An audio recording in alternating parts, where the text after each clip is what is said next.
నూరిపోస్తా ఉన్నారు, హిందువులను చంపాలని నూరిపోస్తా ఉన్నారు, ఈ దేశం యొక్క ఐక్యతకు భంగం కలిగేటువంటి చర్యలకు పాల్పడుతున్నారు. అనేక మంది తీవ్రవాదులు మదర్సాలలో తయారై వస్తున్నారని నేషనల్ ఇన్వెస్టిగేషన్ ఏజెన్సీ కదా బయట సాక్ష్యాలతోటి బయట పెట్టింది. ఇంకా మనము ఆ భ్రమల నుంచి బయటికి రాకుండా భాయిచారా ఉంటే ఈ దేశం ఎందుకు విడిపోయింది? భాయిచారా ఉంటే పాకిస్తాన్ ఎందుకు ఆవిర్భవించింది? భాయిచారా ఉంటే బంగ్లాదేశ్ ఎందుకు ఆవిర్భవించింది?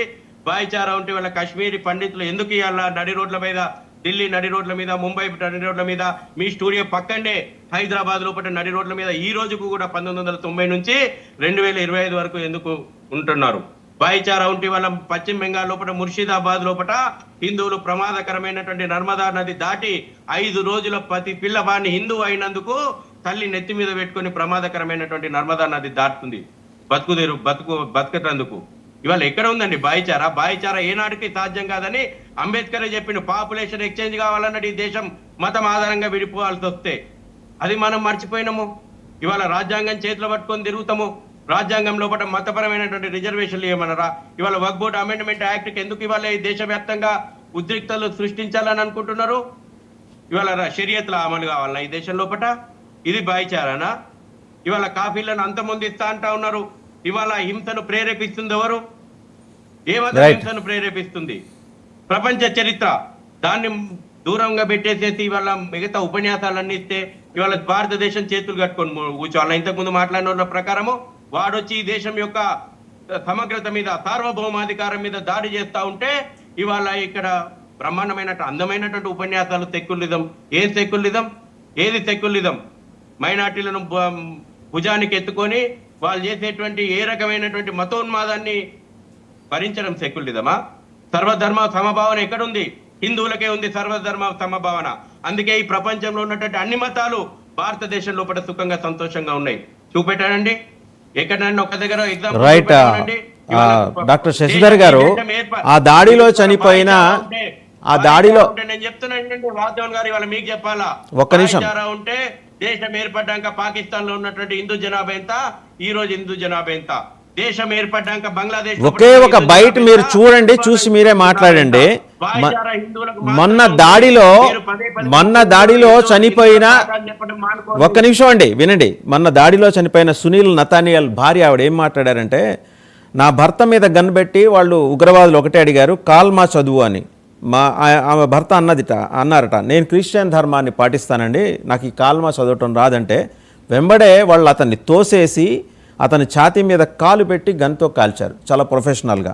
అది ఆ బయట చూద్దాం ఒకసారి.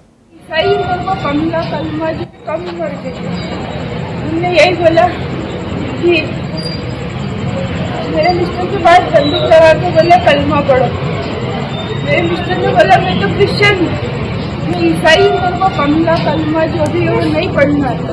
राइट।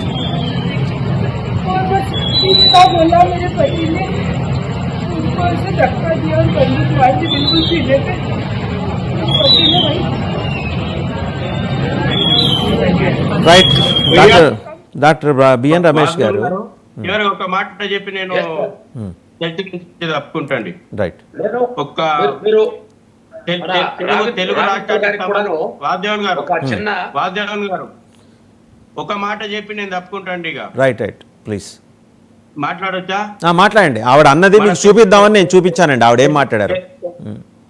వాద్యవన్ గారు, మిమ్మల్ని విజ్ఞప్తి చేస్తా ఉన్నా, తెలుగు రాష్ట్రానికి సంబంధించినటువంటి ఒక వ్యక్తిని చంపినరు, వాళ్ళ భార్య కూడా తెలుగులోనే చెప్పింది. ఏ రకంగా దాడి చేసిరు, ఎందుకోసం చంపిరు అనేటువంటి విషయము తెలుగులో చెప్పిరు. కొంచెం ఆ బయట కూడా ప్లే చేయండి. డెఫినెట్గా అండి, డెఫినెట్గా. తెలుగు రాష్ట్రాల ప్రజలకు అర్థమవుతుంది ఇస్లామిక్ మతోన్మాదం ఏ రకంగా హిందువుల మీద దాడి చేసిందో. రైట్. ఇంకా మీరు 2 దేశాల గురించి అనుకోకండి, ప్రపంచ వ్యాప్తంగా ఇస్లామిక్ మతోన్మాద ఉగ్రవాదం ఏ రకంగా జడలు విప్పుతుందో అర్థం చేసుకోండి. పిఓకేతో పాటు పిఓకేను స్వాధీనం చేసుకోవాలా? అసలు కశ్మీర్, పాకిస్తాన్ అనేటువంటి దేశాన్ని ప్రపంచ చిత్రపటంలో లేకుండా చేసిన రోజునే ప్రపంచ శాంతి. రైట్ అండి. డాక్టర్ బిఎన్ రమేష్ మాట్లాడతారు. డాక్టర్ బిఎన్ రమేష్ గారు, మీరు చూశారు కదా, ఆమె ఒక క్రైస్తవ సంప్రదాయాన్ని పాటించే కుటుంబానికి చెందిన మహిళ. కాల్మా చదవమంటే, కాల్మా అంటే నాన్ ముస్లిమ్స్కి తెలిసే అవకాశం లేదు, అంటే ఆసక్తి ఉంటే తెలుసుకుంటారు. ఈ రోజుకి దాని అర్థం తెలియని కొన్ని కోట్ల మంది హిందువులు ఉన్నారు, లేదా కొన్ని కోట్ల మంది క్రిస్టియన్స్ కూడా ఉండొచ్చు. వాళ్ళు చెప్పింది చదవకపోతే కాల్చేస్తారండి. మళ్ళీ ఏమంటారు, పొద్దున్న లేస్తే ఉగ్రవాదానికి మతం లేదు, అది